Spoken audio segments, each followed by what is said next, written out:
tous, merci d'être là, bienvenue pour cet atelier. Alors voilà une question, l'intelligence artificielle et travail humain, est-ce qu'il y a de la place pour deux? Une question qu'on voudrait comme une discussion entre vous et nos deux animateurs, Adeline Granet et Lionel Garot. Bienvenue, je vous laisse vous présenter et puis commencer la discussion à vous. Bonjour à tous, donc Adeline Granet, je suis chez Experis, donc data scientist, spécialisée en NLP, donc traitement du langage et machine learning. Et bonjour Lionel Garot, moi je suis en charge des innovations pour tout le parcours utilisateur dans le support. Et donc forcément très intéressé par tout ce que va nous amener l'intelligence artificielle dans nos métiers. Je vais du coup peut-être commencer. Pour nous, Experis, l'IA, c'est une aventure qui a commencé en gros en 2017-2018 et qui correspond globalement à des sollicitations de plus en plus fortes qu'on a reçues à partir de ce moment-là. Et ça correspond à une transformation qu'on a vue apparaître sur le marché. En 2010, globalement, il y a l'apparition du deep learning qui produit des gros effets de transformation, on en reparlera. En 2011, il y a IBM qui sort son Dr Watson, sa machine Watson, et qui part faire un petit peu le tour des entreprises en disant voilà ce qu'on est capable de faire avec l'intelligence artificielle. Et on a beaucoup de clients qui reviennent nous voir en nous disant et vous, qu'est-ce que vous faites? Dans le même temps, il y a AlphaGo qui pour la première fois bat quelqu'un aux échecs, le champion du monde. Donc on se dit l'intelligence artificielle sait faire des choses. Pour la première fois, on a l'impression que c'est quelque chose qui marche. Dans le même temps, il y a des startups qui se créent, tout le monde commence à s'intéresser au sujet. Il y a les GPU qui sortent, donc il y a aussi une transformation technologique qui fait que globalement les cartes vidéo prennent une puissance et donnent une puissance qu'on n'avait pas jusque-là simplement avec les CPU. Il y a des diplômés, les écoles ont réagi très vite, il y a des diplômés qui sont sortis des écoles qui ont été formés entre 2010 et 2015, Adeline en fait partie. Et il y a des startups qui se sont créées, il y a eu des mises à disposition de bibliothèques, de choses qui ont été partagées, notamment avec des initiatives comme Hugging Face qui ont distribué des modèles. Et d'un seul coup, chez nos clients, gros engouement, on s'est lancé dans des initiatives avec eux. Globalement, on a tous fait ça et on a tous fait ça. On a fait une redescente, ça a été très déceptif en 2-3 ans, on n'avait pas les résultats attendus. Et là, d'un seul coup, tout redémarre avec ChatGPT. Tout le monde dit, mais en fait, ça produit vachement de choses. Et on est reparti dans ce sens-là. Et on aimerait bien le faire plus intelligemment la deuxième fois. Alors, on entre dans le vif du sujet avec peut-être une première question. Ouais, c'est ça. Je viens de parler de deep learning. Et donc, la question qui se pose, est-ce que vous, deep learning, ça vous parle? Est-ce que vous faites la différence entre deep learning, intelligence artificielle Allez, simplement peut-être un vote à main levée. Si vous la faites bien, cette différence, levez juste la main pour qu'on vous voit. Et sinon, c'est que au boulot, messieurs, dames. Très bien, alors on va commencer par là. Donc en fait, l'IA, tel qu'on l'entend au sens large aujourd'hui, ça a débuté dans les années 50 et en fait c'était juste le principe qu'une machine soit capable de reproduire le comportement d'un humain. Donc là on était sur des systèmes assez simples à base de règles, de décisions ou des arbres. Et donc ensuite, le machine learning est apparu dans les années 80 à peu près. On commence à avoir à ce moment-là des modèles qui vont apparaître et qui vont apprendre automatiquement à résoudre une tâche sans forcément qu'on vienne spécifier en fait des informations. Et en plus de ça, il va être capable de s'améliorer avec le temps. Et finalement, ce qui nous intéresse le plus aujourd'hui, c'est la partie deep learning qui est apparue à plus ou moins 1 an de 2010. On va voir juste après pourquoi. C'est des modèles qui vont être multidimensionnels et profonds. Donc c'est un peu ce qu'on a, c'est exactement ce qu'on a en fait aujourd'hui quand on parle de ChatGPT avec le modèle qui se trouve derrière. Alors pourquoi je vous parle de plus ou moins 1 an avec 2010 ? C'est parce que jusqu'en 2009, les chercheurs étaient assez limités en termes de capacité de calcul. On n'avait pas les infrastructures pour, il fallait choisir le modèle un peu plus petit que l'ambition qu'on en avait. Il fallait réduire la quantité de données parce qu'on n'avait pas la force de calcul nécessaire pour le faire et pour le supporter. Et donc il a fallu en 2009 que les équipes de Andrew Ng viennent et introduisent l'utilisation des GPU. Et donc là, ça a été un peu la porte ouverte, la révélation, et le deep learning est arrivé en fait assez rapidement. Et donc je vous ai mis quelques dates dont on a parlé tout à l'heure avec Lionel. Et ce qu'il faut retenir, c'est qu'aujourd'hui, donc en 2022, novembre 2022, on a ChatGPT qui est apparu. Mais pour ça, en fait, on a des technologies comme les GAN qui ont été introduits donc, en 2014. Et ce sont des modèles qui sont les premiers à avoir passé en fait, le test de Turing. Le test de Turing, c'est un test durant lequel on va mettre un humain face à une machine et un humain. Et le but, c'est d'essayer de deviner lequel est une machine, lequel est un humain. Et en fait, la personne qui était en face n'a pas su faire la différence. Donc, voilà. Et donc ensuite, on a eu les transformers qui sont aussi les deux technologies qui sont dans le chat GPT. Juste pour le fonctionnement global, assez rapidement, un modèle de machine learning ou deep learning, ça va être surtout une phase au départ de données. On va falloir les collecter en fonction d'une tâche qu'on veut résoudre. C'est une partie qui va être la plus chronophage, on va dire. Il va falloir explorer ces données, les nettoyer, essayer de définir les informations que l'on veut garder ou les informations qu'il va falloir créer.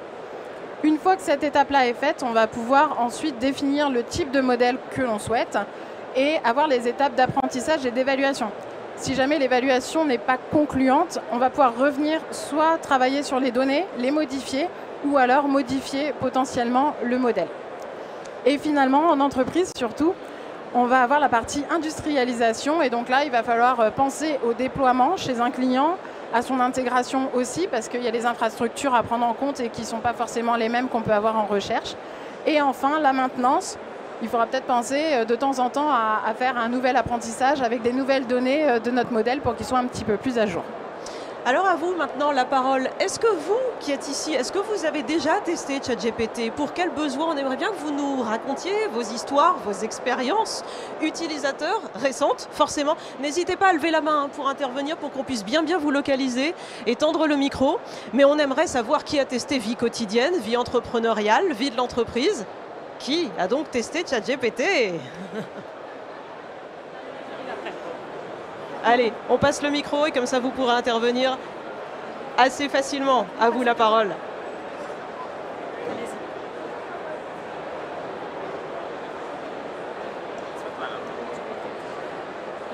Bonjour à tous. Bonjour. Donc, pour répondre à la question, oui, j'ai déjà testé ChatGPT. Donc pour des besoins uniquement logiciels. Donc pour faire du SQL que j'ai délaissé pendant 3 ans. Donc avec ChatGPT, il nous fait des requêtes, des jointures qu'on a oubliées il y a longtemps. Et pour faire des requêtes très optimisées. Merci. Merci à vous. Une autre personne souhaitait intervenir, on vous écoute. Oui, bonjour. Moi j'ai plutôt testé ChatGPT pour le tester justement. Je suis ingénieur en robotique et en IA. Donc je voulais savoir si les données qu'on introduisait à l'entrée introduisaient un biais cognitif du système, puisque effectivement en fonction de ce qu'on lui donne, il va avoir des réponses qui seront issues des données qu'on lui a données au début. C'était ça mon test à moi.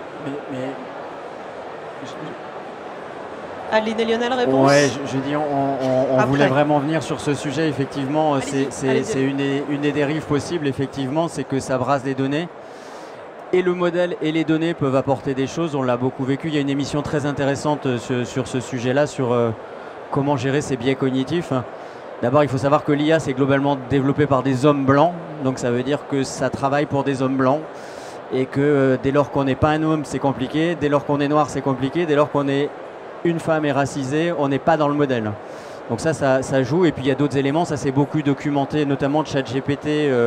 Tu me disais sur quel... Sur Reddit, par exemple, ça on en reparlera après. Dans les données d'apprentissage de ChatGPT, c'est un gros biais.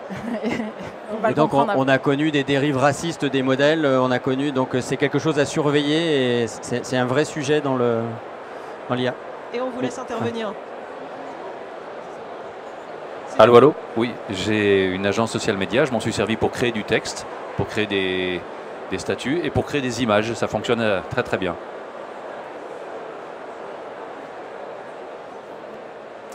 Donc, pour tous ceux qui se posent un peu la question de comment est-ce que ça fonctionne au final ChatGPT, donc on a une interface avec les utilisateurs avec lesquels on va pouvoir parler en langage naturel.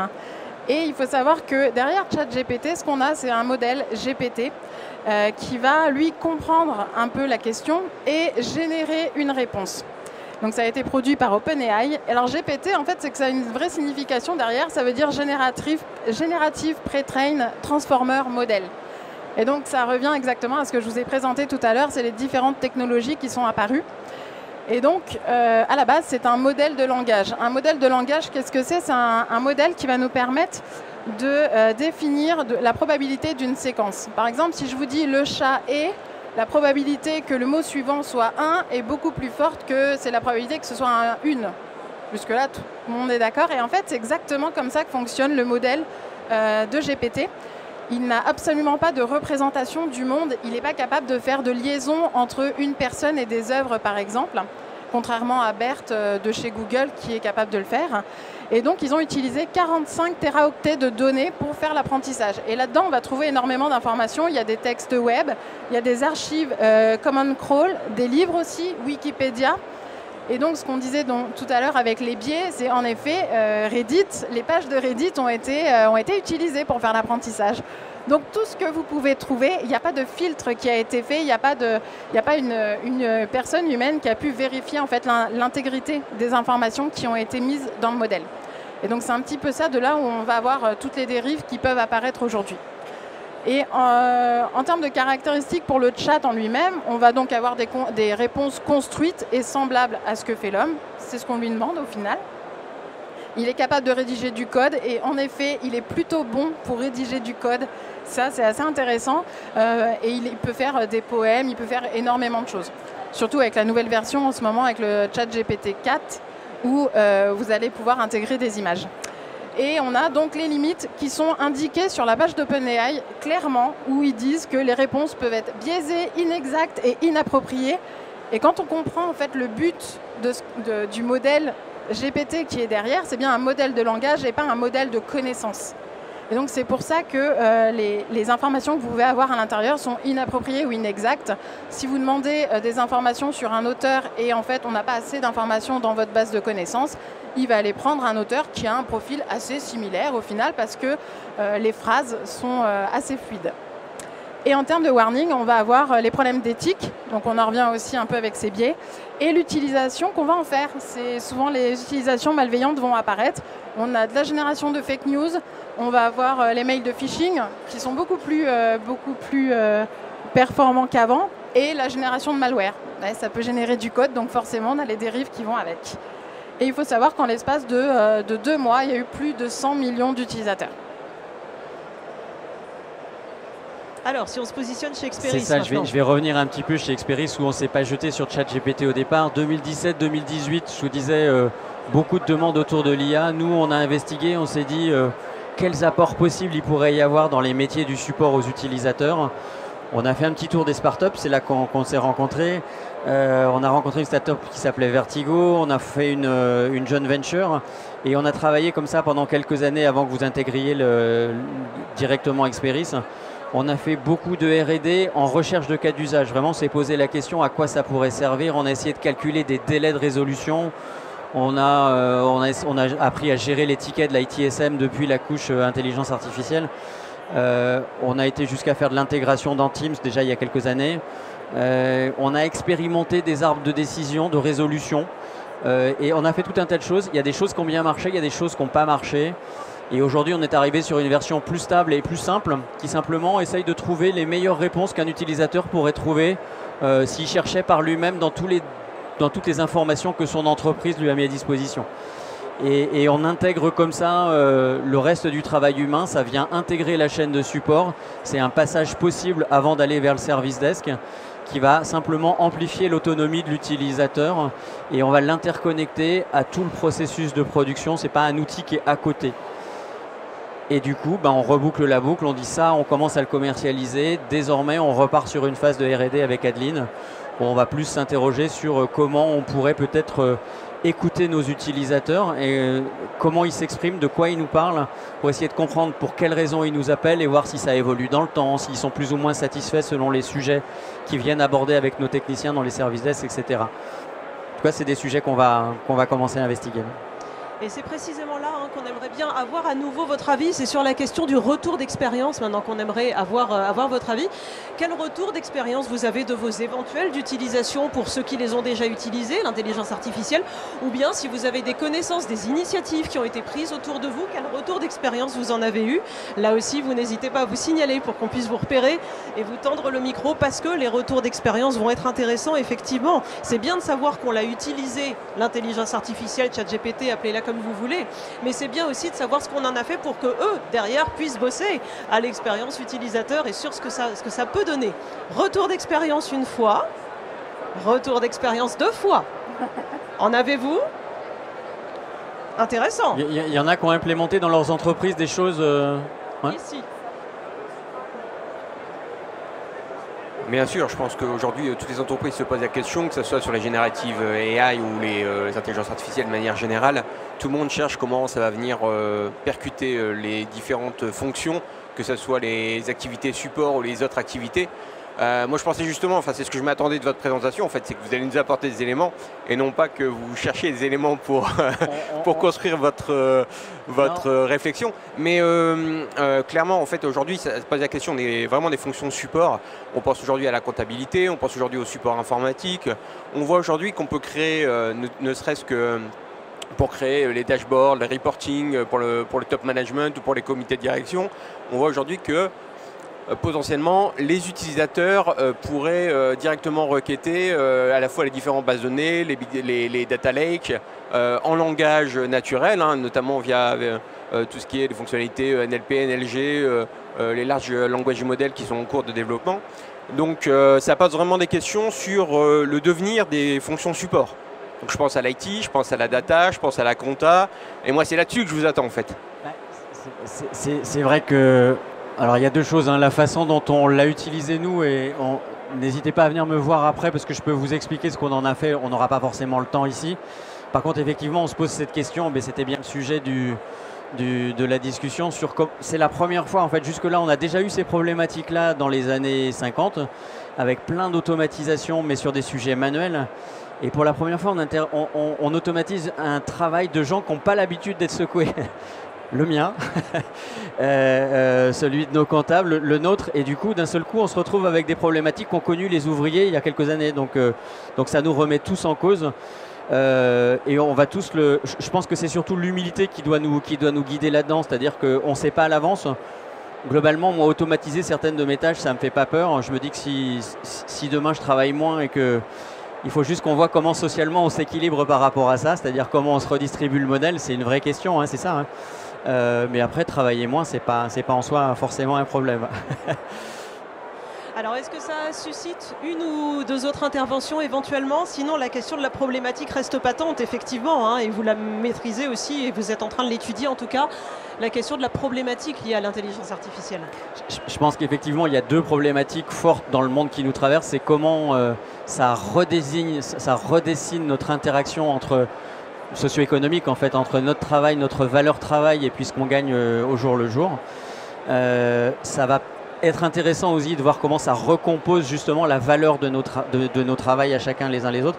Il y a une autre question, c'est quelle valeur ça a en soi par rapport à ce que ça pourrait avoir comme empreinte énergétique. Je pense qu'aujourd'hui on ne peut pas écarter la problématique de l'empreinte énergétique de tous ces modèles de production et se dire, voilà, aujourd'hui, si je dois consommer de la planète, est-ce que c'est utile de consommer de la planète pour faire de l'IA et enlever du travail humain? Peut-être, peut-être pas, hein, je n'ai pas la réponse. Mais en tout cas, nous, on essaye de rester, de regarder ce que ça consomme et de se poser la question, est-ce que finalement, dans tout ça, à la fin, il y a une vraie valeur ajoutée ou pas, quoi. Mais encore une fois, hein, je ne suis pas venu en essayant d'avoir les réponses à toutes les questions, mais c'est pour ça qu'on l'a voulu sous forme de partage, parce que celui qui a toutes les réponses aujourd'hui m'inquiète un peu, moi. Mais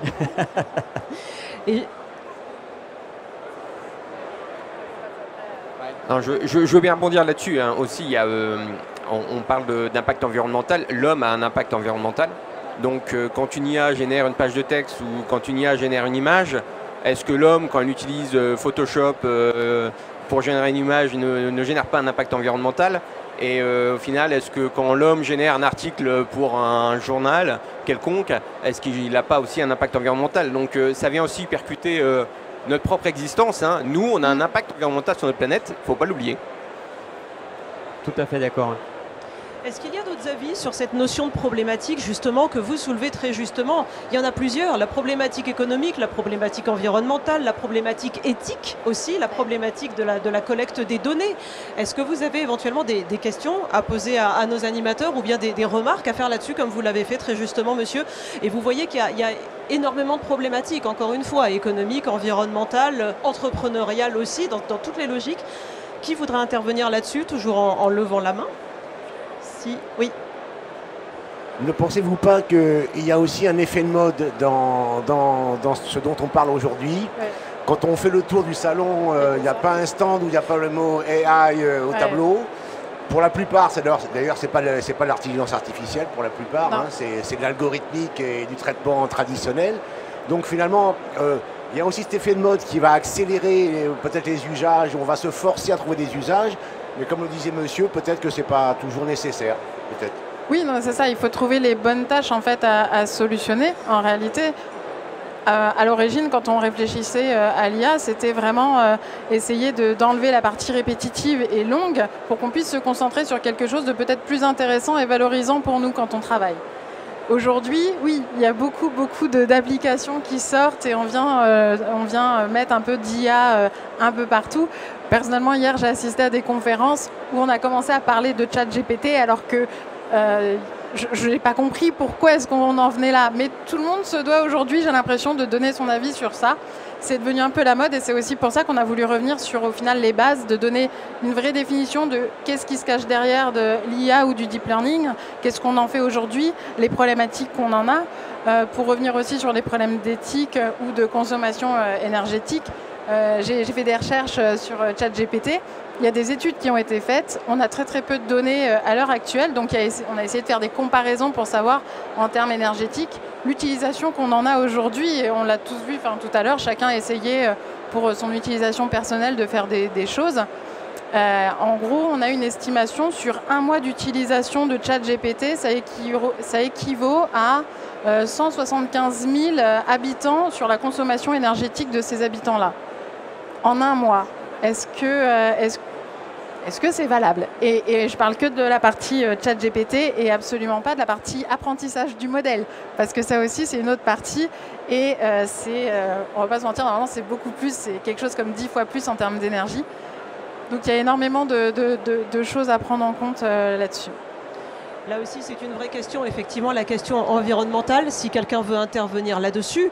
Sinon, cette question en amène aussi d'autres. Vous parliez, Adeline, des tâches qu'on peut déléguer à ChatGPT. À votre avis, quelles tâches on peut lui déléguer dans la vie de l'entreprise, dans la vie des étudiants qui commencent à l'utiliser aujourd'hui? Qu'est-ce qui, à votre sens, pourrait être délégué à ChatGPT en gardant le bien fondé de nos métiers actuels et en tombant pas dans le sempiternel débat qui a lieu depuis quelques mois sur le thème « Est-ce que ChatGPT va nous manger nos métiers ?» finalement.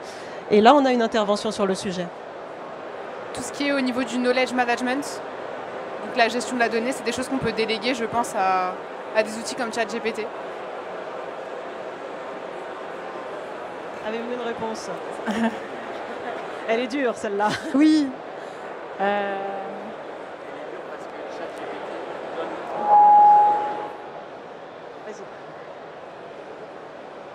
Voilà, on était en train de dire qu'on règle notre son, que la question était difficile parce qu'elle pose plein de sous-questions en réalité.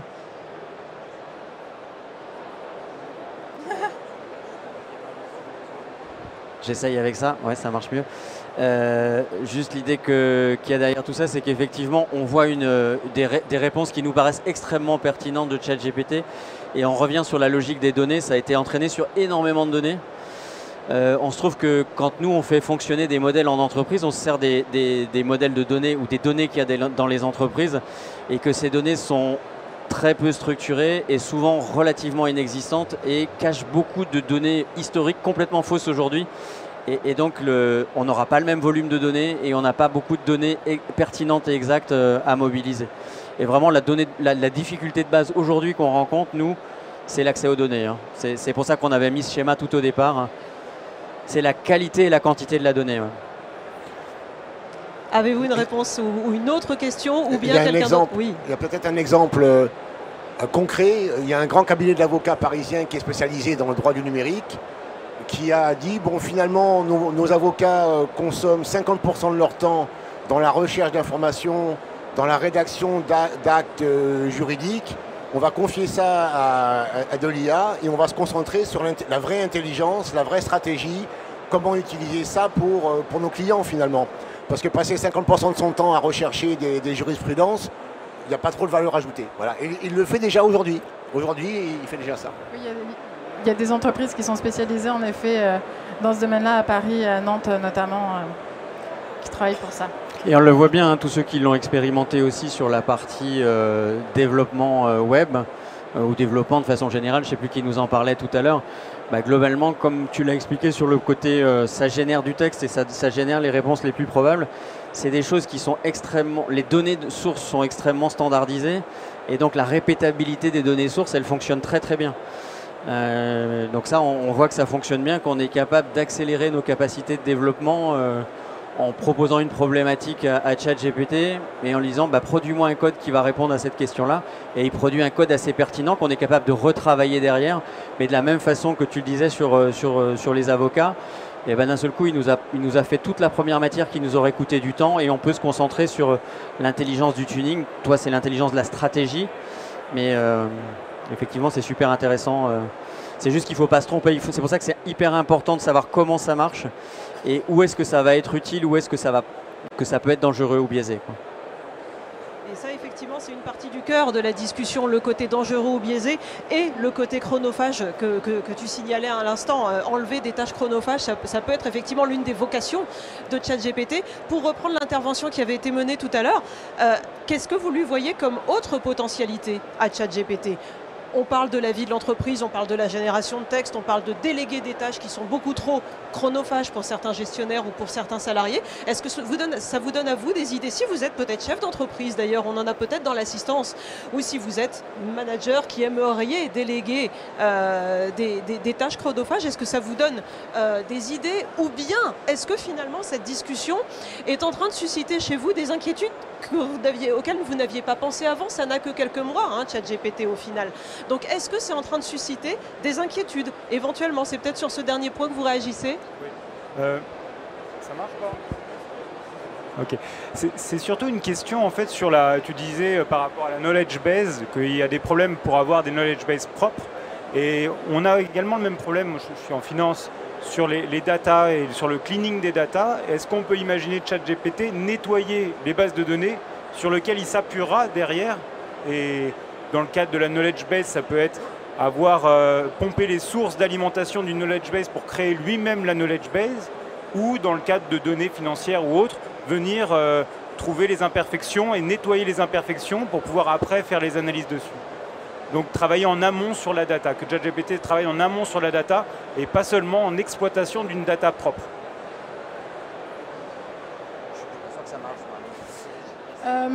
En effet, il y a des études là, sur le fait de pouvoir nettoyer les datas, parce que le fait d'avoir une répétition en fait, de ce qu'ils considèrent comme étant du bruit. Parce que ChatGPT, je vous ai dit qu'il y a un modèle GPT, mais il n'y a pas que ça en réalité derrière. Il y a un certain nombre d'applications qui sont un petit peu cachées et donc qui permettent d'utiliser pour d'autres utilités. Le fait de faire du résumé automatique, la traduction automatique, et il y a en effet le fait de pouvoir nettoyer des données potentiellement. Donc ça enlève, ou faire des requêtes plus rapidement, donc ça enlève en effet une tâche un peu répétitive et qui nous demande énormément de réflexion et beaucoup de temps, surtout du temps. Oui, en effet, ça peut être une tâche pour laquelle on pourrait l'utiliser et dont on est sûr. Parce qu'en fait, il faut savoir aussi que contrairement à ce qu'on croit, il a arrêté son apprentissage à l'heure actuelle. Il n'apprend pas sur les données que vous lui donnez en entrée. GPT-3 a été arrêté en 2021, donc toutes les informations que vous avez sont un petit peu limitées. Si vous lui demandez quelque chose sur ce qui s'est passé le mois dernier, vous n'allez pas obtenir les réponses que vous souhaitez. Allez, on va prendre peut-être une ou deux dernières questions avant de conclure. Dernière question ou dernière remarque d'ailleurs, ça peut être encore une fois des remarques, des inquiétudes. Et profitez-en, ils sont là, hein. Ils ont réponse à tout, donc vous pouvez tout à fait, ou quasiment, donc vous pouvez tout à fait leur poser une autre question. Si il y en a. Il y en a.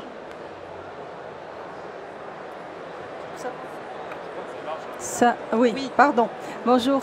En fait, j'ai une question vraiment liée aux compétences. Parce que, bon, tout le monde parle, il y a le digital et il y a les compétences qui ne vont pas avec aujourd'hui ou pas en quantité nécessaire, on va dire, et à qualité. Donc, votre avis, est-ce que tous les employés, par exemple, qui vont être touchés par l'implémentation de n'importe quel outil digital aujourd'hui, est-ce qu'ils doivent être bien formés pour être capables de prendre la décision?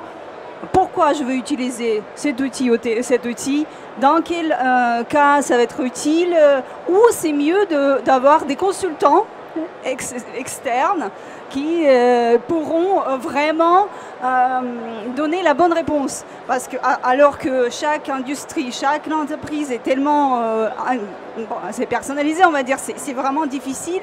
Il faut connaître de l'intérieur pour trouver le bon outil et vraiment décider. Donc c'est vraiment une question que j'ai. Est-ce que vous avez votre avis, peut-être monter en compétence tout le monde pour que tout le monde puisse faire des formations par des experts, ou oublier tout ça et utiliser les experts?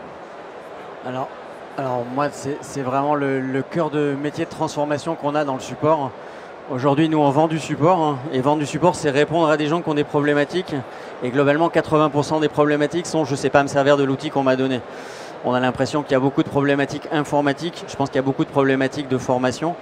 Et dans cette quête pour diminuer les sollicitations, nous, on répond à nos clients en disant « nous, on va essayer de diminuer les sollicitations des utilisateurs. Je suis là pour minimiser mon chiffre d'affaires ». Ce qui est assez étrange comme métier, mais je le fais beaucoup. Et la réponse, clairement, c'est de dire qu'il faut donner de l'autonomie aux utilisateurs. En tout cas, nous, le chemin qu'on prend depuis 3 ans, c'est de donner de l'autonomie aux utilisateurs. Globalement, on a commencé par le faire avec des bases de connaissances. On leur met à disposition de la connaissance, on y travaille. Ça a ses limites, c'est-à-dire tout ne marche pas là-dedans. Et je pense qu'à un moment donné, la formation paraît hyper importante. Et ensuite, il y a des problématiques de spécialisation, c'est-à-dire que globalement, les outils qu'on utilise tous, on n'est pas forcément hyper formés. Je pense qu'on nous a tous mis OneDrive et que 7 à 8 minutes d'explication sur la façon dont ça fonctionne éviterait pas mal de calls sur un service desk. Et c'est vrai pour Excel, et c'est vrai pour Word, et c'est vrai pour Office. Après, il y a des métiers plus pointus sur lesquels je pense que de temps en temps, d'avoir des spécialistes et des consultants, c'est pas inintéressant. On retrouve cette problématique avec ChatGPT, qui est un modèle généraliste. Et du coup, on va distinguer des bots qui sont des bots généralistes, qui vont apporter des réponses générales, qui vont être limitées à un moment donné, par rapport à des bots qui sont spécifiques et qui sont surentraînés sur des modèles spécifiques. Allez, il va être temps pour nous de conclure. Adeline et Lionel, vous voyez que déjà vous avez une bonne base de travail, hein, avec toutes les interventions qu'on a recueillies ici. On conclut en quelques mots, effectivement, problématiques et avenir.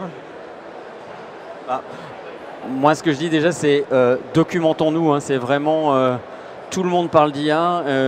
Moi, on m'a demandé de venir parler d'IA. J'ai dit, je vais venir en parler avec Adeline parce qu'il ne suffit pas d'être utilisateur. Moi, j'ai plein d'avis surtout, mais j'essaie de les garder pour moi ou de les mettre au comptoir et de les mettre à la bonne place.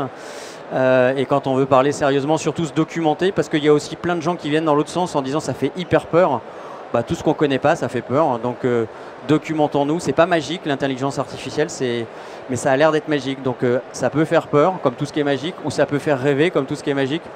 Je pense qu'il faut sortir de ça, se documenter, travailler avec des gens qui savent, expérimenter, et puis toujours continuer de se questionner, est-ce que ça m'apporte de la valeur, ou est-ce que finalement, c'est juste quelque chose qui brille, quoi. Et là, j'ai pas la réponse pour vous, mais je suis vraiment prêt à partager avec vous. Ça va venir. Le mot de la fin, Adeline? Oui, pour ma part, c'est surtout la partie, oui, il faut se renseigner, il faut essayer de comprendre comment les choses fonctionnent et pas prendre pour acquis tout ce qu'on nous donne. Typiquement, c'est ce que beaucoup font aujourd'hui avec ChatGPT, c'est tester, prendre la réponse et dire bah non, ça marche pas.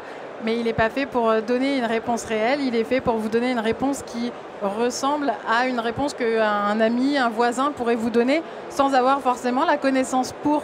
C'est exactement pareil. Et je pense que l'IA, c'est un peu le problème aujourd'hui. Il faut se renseigner, il faut essayer d'avoir un petit peu plus d'informations pour aller au-delà de nos craintes et puis voir qu'est-ce qu'on pourrait en faire d'utile. Parce que hier, dans toutes les conférences sur l'IA qu'on a eues, le mot d'ordre, c'était un petit peu, au final, c'est l'utilisation qu'on en fait chacun. C'est à nous de décider de qu'est-ce qu'on veut en faire, malveillant, bienveillant. Voilà, c'est votre choix.